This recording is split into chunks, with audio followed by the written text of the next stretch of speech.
Salut à toutes et à tous, nous nous retrouvons donc aujourd'hui afin de voir les travaux à effectuer au potager au mois d'avril. Donc au mois d'avril, c'est là où il y a en général principalement beaucoup plus de travaux que les autres mois, car c'est un mois charnière où nous passons de l'hiver plus ou moins au printemps. Donc c'est une période où il y a beaucoup de semis, de récoltes, mais d'autres travaux aussi que nous allons voir ensemble.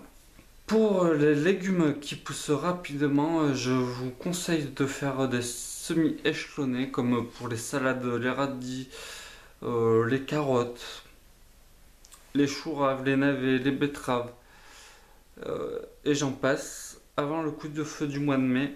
euh, Où là, franchement, après les sunglasses, ça sera le coup de feu, donc on n'aura plus trop le temps de faire. On sera un peu éparpillé dans tous les sens, etc. Donc, si vous êtes encore en retard, il est encore possible de terminer les dernières plantations de bulbes, d'échalotes et d'oignons.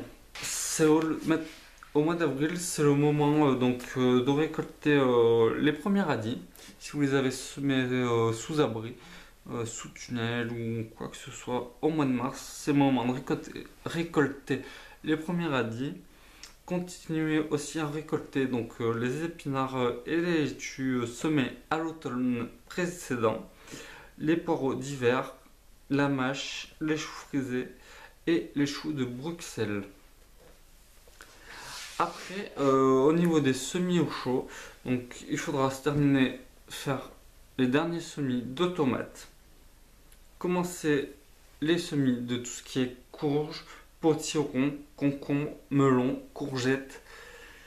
Vous verrez, ça pousse relativement vite et ils seront prêts pour la mi-mai, après les sunglasses. Après, au niveau des semis en pépinière, donc on peut commencer à semer les œillets d'Inde, le basilic. On peut aussi continuer le semis de poireaux d'été, ainsi que des laitues, des choux et du céleri. Donc ça c'est en pépinière, donc c'est des semis en serre froide si vous préférez. Après, au niveau des semis en pleine terre, on pourra semer au mois d'avril tout ce qui est betterave, pois, chou rave, carottes d'été, navets, épinards, radis, poirées, persil.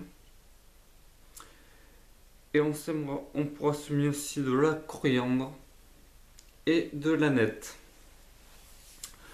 Après, on pourra aussi continuer à semer tout ce qui est engrais verts rapides, la moutarde et la facélie sur les parcelles non occupées sur la période estivale afin de nourrir la terre et ainsi faire une jachère entre guillemets sur la parcelle. Après, au niveau des plantations au potager, on peut planter les premières salades. Moi, j'ai soutenu mes premières salades achetées. J'ai semé mes premières salades aussi au mois de mars. Donc, tous les 15 jours, je renouvelle l'opération afin d'avoir régulièrement des laitues. Mais je varie les variétés afin que les variétés soient adaptées aux saisons.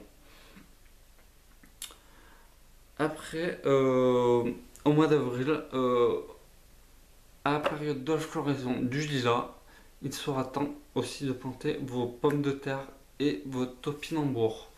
Donc si vous avez des pommes de terre ou des topinambours, plantez-les au même moment que la floraison du lilas. C'est un dicton qui le dit et c'est réel et ça marche. Pour terminer, au mois d'avril, c'est le moment aussi, vous verrez que les orties ont poussé, ont grandi. Allez dans les chemins, allez en récolter. attention de pas vous piquer parce que ça démange beaucoup si on ne sait pas récolter à main nue sans se piquer. Donc protégez-vous, mettez des gants. Mais sinon, c'est le moment idéal pour préparer son purin d'ortie pour la saison. Donc moi, ce que je fais, c'est que j'en récolte, j'en ai dans mon jardin, je vais dans les chemins récolter, j'en récolte et je fais une préparation de 200 litres, un fût de 200 litres pour la saison, juste pour les tomates principalement, ainsi que tout ce qui est solanacée, donc les piments et les poivrons, ainsi que les aubergines. Je leur mets un arrosoir pour 4 plants de purin d'ortie, dilué bien sûr. Donc voilà, c'est tout pour le mois d'avril. J'espère que cette vidéo vous aura été d'une grande utilité. En attendant, jardinez bien, profitez et je vous dis à très bientôt pour une nouvelle vidéo et un tour de la serre et du jardin afin de vous faire voir l'évolution de mes semis et de mes plants. Je vous dis à bientôt et n'oubliez surtout pas, abonnez-vous en haut et commentez en bas ainsi que le petit pouce en l'air, ça me ferait très plaisir. À bientôt les amis, ciao.